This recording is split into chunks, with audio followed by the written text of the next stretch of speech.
भक्त श्री अशोक जी, सुरेश जी, जोगा जी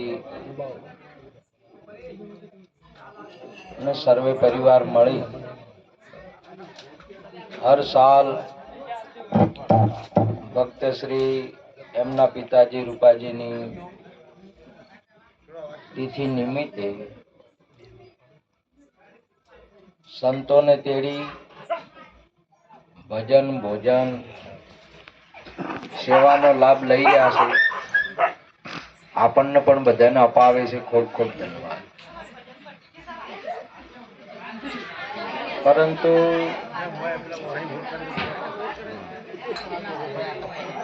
સત્સંગ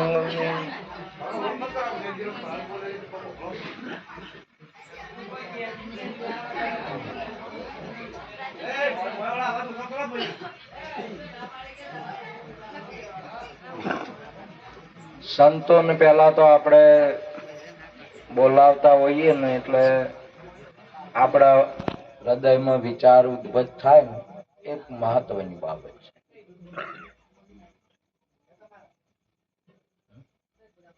આટલો ખાલી વિચાર થાય ને કે સંતોને બોલાવવા તો એ ઘણી મહત્વની બાબત છે।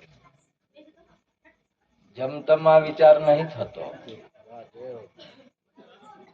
ચાર ખાણીના જીવાત્માઓ છે એમાં મનુષ્ય અને મનુષ્યની અંદરમાં મોમુક્ષને આ વિચાર આવે। બધાને ના આવે। કોઈ મને કઈ મને ખડા, કોઈ ઢોઢા ને કોઈ ઢોર, કોઈ દરબાર ને દીપ્તન, કોઈ સાહેબ ને સુર। જેને આ વૃક્ષ છે ને વૃક્ષને જેને કોઈને જે કોઈ વૃક્ષ હોય ને એને ફૂલ ના બેહે ને તો ફળ કદી મફારમ ના બેહે। પેલો એને મોર આવે, ફૂલ બેહે, એના પછી ફળ બેહે। અને બધા વૃક્ષને નહીં બેહતા, કોઈ કોઈને નહીં બેહતા, કોઈ કોઈ વધિયાઓ વાબા હોય, બધાને ફળ ના બેહે। માણસમાં બધાની જિજ્ઞાસા ના આવે। આપણને દેખાય છે એમને એમ લાગે આપણને કે માણસ। મહાપુરુષે તો સુંદર વાત કરી છે કે માણસના રૂપમાં મુર્ગાચરંતી।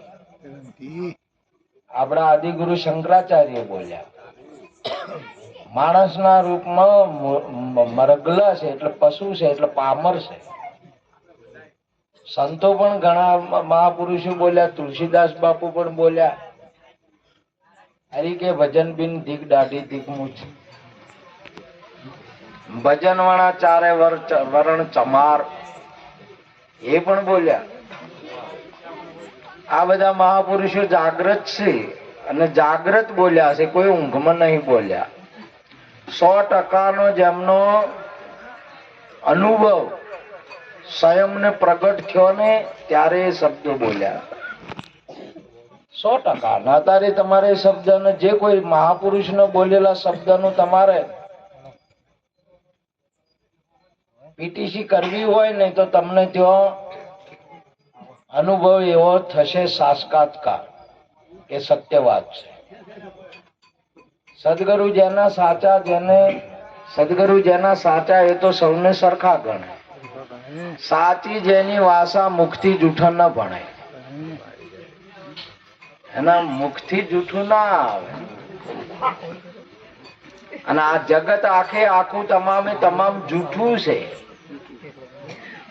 મહાપુરુષો એ જૂઠું ના ભણે।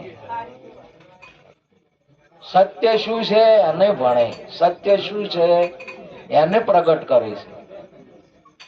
આ તો બધું જૂઠ છે મહાપુરુષો આ જગત ની અંદર।